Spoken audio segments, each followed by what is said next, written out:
জাহ্নৱী লাখ লাখ লোকৰ বাবে আহিছে এটা ডাঙৰ খবৰ এটা ডাঙৰ সুবিধা আপুনি কিদৰে লাখপতি হ'ব আপুনি কেনেদৰে লাখপতি হ'ব তাৰ পথ দেখুৱাইছে নুৰুল ইছলাম মোল্লাই আৰু এই সুবিধা আপুনি আজি গ্ৰহণ কৰিব পাৰে আৰু এই সুবিধা গ্ৰহণ কৰি আপুনিও হ'ব পাৰিব লাখপতি সামান্য মূলধনৰ পৰাই আপুনি ব্যৱসায় কৰি লাখপতি হ'বলৈ সক্ষম হ'ব কেনেদৰে কি কৰিব লৈ আহিছোঁ তাৰ সবিশেষ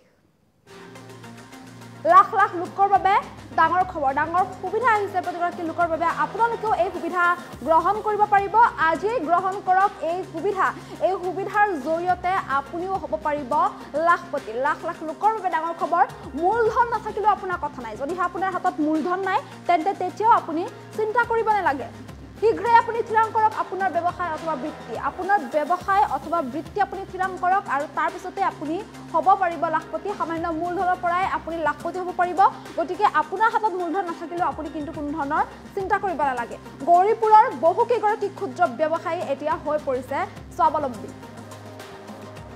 নিজে স্বাৱলম্বী হৈ আনকো দিছে কৰ্মসংস্থাপন কেৱল নিজে স্বাৱলম্বী হোৱাই নহয় আন 10 জনকো কৰ্মসংস্থাপন দিবলৈ সক্ষম হৈছে গৌৰীপুৰৰ বন্ধন বেংকৰ শাখাৰ পৰা ঋণ লৈ ব্যৱসায় আৰম্ভ কৰিছে নুৰুল ইছলাম মোল্লাই পুৰুষৰ লগতে মহিলায়ো ঋণ লৈ ব্যৱসায় আৰম্ভ কৰি হৈছে এতিয়া স্বাৱলম্বী বিপদৰ বন্ধু হৈ পৰিছে এতিয়া বন্ধন বেংক প্ৰতিগৰাকী বিশেষকৈ দৰিদ্ৰ শ্ৰেণীৰ যিসকল লোক আছে তেওঁলোকৰ বাবে বিপদৰ বন্ধু হৈ পৰিছে এই বন্ধন বেংক কোনো বন্ধকী নোহোৱাকৈ আপোনাক দিব এই ধন কেৱল টকা লওক আৰু ব্যৱসায় কৰক আপুনি মাত্ৰ টকা লৈ ব্যৱসায় আৰম্ভ কৰক আৰু ইয়াৰ পিছতে আপুনি নিজেই স্বাৱলম্বী হৈ লাখপতি হৈ যাব পাৰিব পলম নকৰি আজি গ্ৰহণ কৰক বন্ধন বেংকৰ এই সুবিধা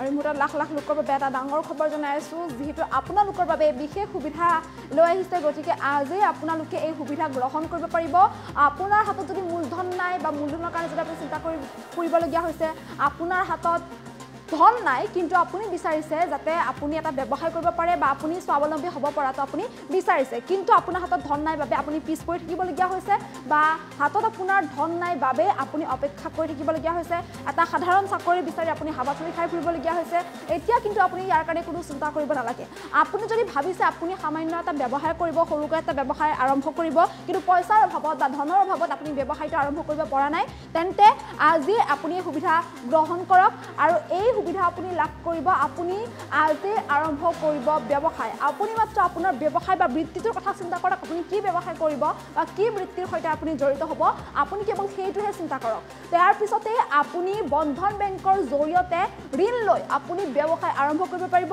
আৰু আপোনাৰ ক্ষুদ্ৰ ব্যৱসায় বা আপোনাৰ এটা সামান্য ব্যৱসায়ৰ পৰা আৰম্ভ হৈ আপুনি নিজে স্বাৱলম্বী হোৱাৰ লগতে আন 10 জনকো কৰ্মসংস্থাপন দিব পাৰিব আৰু কেৱল পুৰুষ বুলি নহয় আনকি মহিলা পুৰুষৰ লগতে বহু মহিলায়ো এইদৰে বন্ধন বেংকৰ পৰা ঋণ লৈ নিজে স্বাৱলম্বী হ'ব পাৰিছে বিশেষকৈ নুৰুল ইছলাম মোল্লাই 2015 চনতে বন্ধন বেংকৰ পৰা ঋণ লৈছিল আৰু বন্ধন বেংকৰ পৰা ঋণ লোৱাৰ পিছত এতিয়া তেওঁ নিজে স্বাৱলম্বী হোৱাৰ লগতে নিজৰ পৰিয়াল পোহপাল দিয়াৰ লগতে আন 10 জনকো কৰ্মসংস্থাপন দিবলৈ সক্ষম হৈছে গতিকে আপুনিও এই বৃত্তি আকলি ল'ব পাৰিব আমাৰ মূলধন নাথাকিলে আপুনি চিন্তা কৰিব নালাগে সামান্য মূলধনৰ পৰাই আপুনি লাখপতি হ'ব পাৰিব যিহেতু গৌৰীপুৰ বন্ধন বেংকৰ শাখাৰ পৰা ঋণ লৈ নুৰুল ইছলাম মোল্লাই এই ব্যৱসায় আৰম্ভ কৰি এতিয়া স্বাৱলম্বী হৈ পৰিছে সমান্তৰালকৈ আন বহুকেইগৰাকী ক্ষুদ্ৰ ব্যৱসায়ী আছে যিয়ে এই গৌৰীপুৰ বন্ধন বেংকৰ শাখাৰ পৰা ঋণ লৈছে আৰু ঋণ লৈ স্বাৱলম্বী হ'ব পাৰিছে নিজাববীয়াকৈ তেওঁলোকে স্বাৱলম্বী হ'ব পাৰিছে নিজাববীয়াকৈ এটা ব্যৱসায় আৰম্ভ কৰিব পাৰিছে বৃত্তি আৰম্ভ কৰিব পাৰিছে সমান্তৰালকৈ নিজৰ পৰিয়ালটো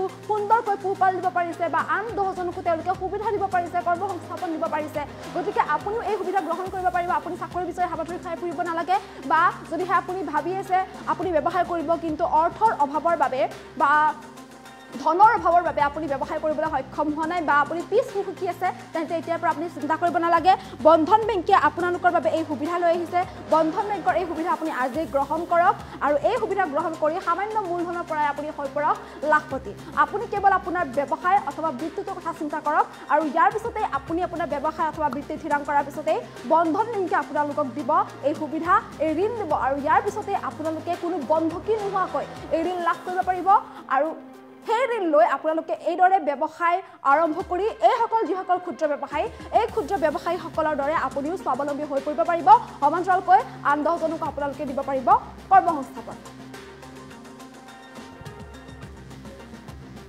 মোৰ নাম আনোৱাৰ হুছেইন। এই ঠাইখনৰ নাম নমশূদ্ৰপাৰা।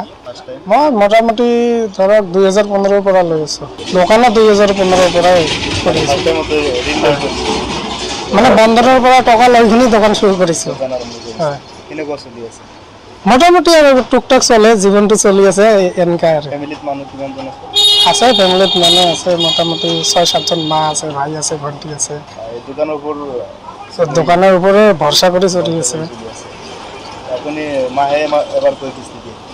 হয়, মাহত লৈছোঁ, মানে সপ্তাহত প্ৰব্লেম হয়। মানে এক মাহত যেতিয়া একবাৰে মোটা টকা দিব লাগে না, তেতিয়াতো অলপ টান লাগে। আৰু দোকানটো ইমান ডাঙৰ নহয় না, সৰু দোকান। ঋণ লৈছোঁ মই 90,000 নে 95,000 বৰ্তমান যিটো আছে। কিস্তি দি আছোঁ 4,650 টকা। ঋণ লৈ কিনিহে মই চলি আছোঁ না, দোকানটো দি খাই আছোঁ। নহ'লেতো ঋণ নল'লে ক'ৰ পৰা দোকানত যে মাল উঠাইছোঁ, ক'ৰ পৰা কোনে দিলে হয় ধাৰ ঋণ? মানুহক ক'লে মানুহতো 10 টকা নিদিয়ে আৰু কোনে দিব? বন্ধনত টকা লৈ কিনি সেই দোকান চুৰু কৰিছোঁ। ইহঁতে মানে আগত ইহঁতে সোধে কেনেকৈ ল'ব, 1 বছৰৰ ল'ব না 2 বছৰৰ ল'ব, যেনেকৈ মানে ক্ষমতা হয় যিহঁতৰ। যেনেকৈ মই কৈছোঁ মোৰ অসুবিধা আছে, সৰু দোকান, মানে 2 বছৰৰ ল'লে মোৰ সুবিধা হ'ব আৰু 2 বছৰৰ কৰি দিছে, চৰ্টলি দিয়ে। অলপ সময়ৰ ভিতৰতে পাই যায়। মোটামুটি কাগজ পাতি মই যিহেতু আগৰ পৰা লৈ আছে, মানে চিভিল ভাল আৰু ইহঁতৰতো মোটামুটি মই কাগজ যিদিনা দিছোঁ তাৰ পিছদিনাই মোক টকা দিছে। ব্লেক বেংকৰ পৰা মই লোৱা নাই, এইটো ক'ব নোৱাৰোঁ আৰু মানুহৰ কথা কেনেকৈ ক'ম মই। ব্লেক বেংকত মই দিয়া নাই, এইটো লোৱাও নাই, মই ক'ব নোৱাৰোঁ। বন্ধন বেংকৰ পৰা পইচা লৈ কিনে মানে ভালকৈ চলি আছে? হয় হয়, বন্ধন বেংকৰ পৰাই মই লৈছোঁ, ফাৰ্ষ্ট টাইম লৈছোঁ, এইটো চলাই আছোঁ, এই বৰ্তমানলৈকে চলি আছে। যেতিয়া ঋণ এটা পৰিশোধ কৰাৰ কথা আছিল, আমাক দিয়া নাইতো চৰকাৰে, নাই। আমাৰতো চিভিল ভাল 1 নম্বৰত, 2 নম্বৰত আমিতো পুৰণা হয়, 2015ত ফাৰ্ষ্ট লৈছোঁ। আমাকতো দিয়া নাই, নাই কোনো দিয়া নাই। আমিতো পুৰা ঋণ শোধ কৰি আছোঁ, লৈ আছোঁ, শোধ কৰি আছোঁ, লৈ আছোঁ। লকডাউনতো পুৰা কিস্তি ক্লিয়াৰ দি আছোঁ। লকডাউনত 2-3টা কিস্তি মই ফেইল আছিল, লকডাউনৰ পিছত মই এইকেইটা কিস্তি ক্লিয়াৰ কৰি দিছোঁ। মোৰ নাম নুৰুল ইছলাম মোল্লা। এই ঠাইখনৰ নাম কি? মাটিয়া বক্তানি, গৌৰীপুৰ। আপুনি বন্ধনৰ পৰা ঋণ লৈছে? হ্যাঁ, বন্ধনৰ পৰা ঋণ লৈছোঁ। কিমান দিনৰ পৰা ফাৰ্ষ্ট টাইম ঋণ লৈছে? 2012ত লৈছোঁ। আপোনাৰ বিজনেছ কি? স্ক্ৰেপৰ বিজনেছ। 5 লাখ টকা লোন লৈছোঁ। উপকাৰ হৈ আছে। ফেমিলিত মানুহ কিমান? 5জন মানুহ। ভালভাৱে চলি আছে? চলি আছে ইনশাল্লাহ ভালভাৱে, অসুবিধা নাই। হ্যাঁ, মাহতে এবাৰ কৈ কিস্তি দিয়ে আপুনি? হ্যাঁ, মাহতে এটাই কিস্তি দিওঁ, প্ৰব্লেম নহয়।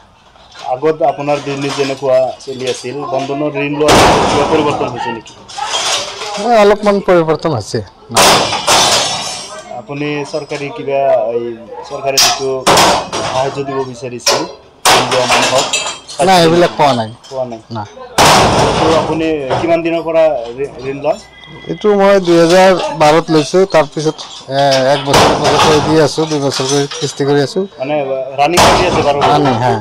তাক 2 বছৰমান যায়, কিস্তি ক্লিয়াৰ হোৱাৰ পিছত লৈ আছোঁ। বৰ্তমান 5 লাখ টকা লৈছোঁ।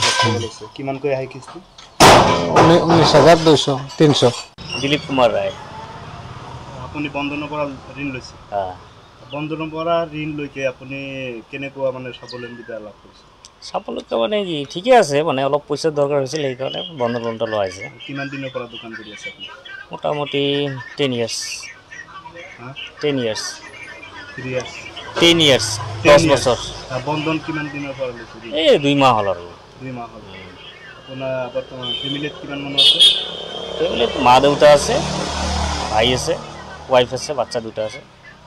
আপুনি আগত যেনেকুৱা চলিছে, বন্ধন ঋণ লোৱাৰ পিছত ভাল চলি আছে নে বেয়া চলি আছে? ঠিকে আছে, আগতকৈ বেয়া নহয়, ঠিকে আছে চব। ঠিকে আছে। কিমান দিন পিছে দিব লাগে কিস্তি? কিস্তি মাহত 10 তাৰিখৰ ভিতৰত। মাহত এবাৰ। কিবা প্ৰব্লেম হয় নেকি মাহতে? নাই, প্ৰব্লেম একো নাই। কিমানকৈ দিব লাগে? 6,252 টকা। পৰিৱৰ্তন মানে কি আগতকৈ অলপ হৈছে, বেয়া হোৱা নাই।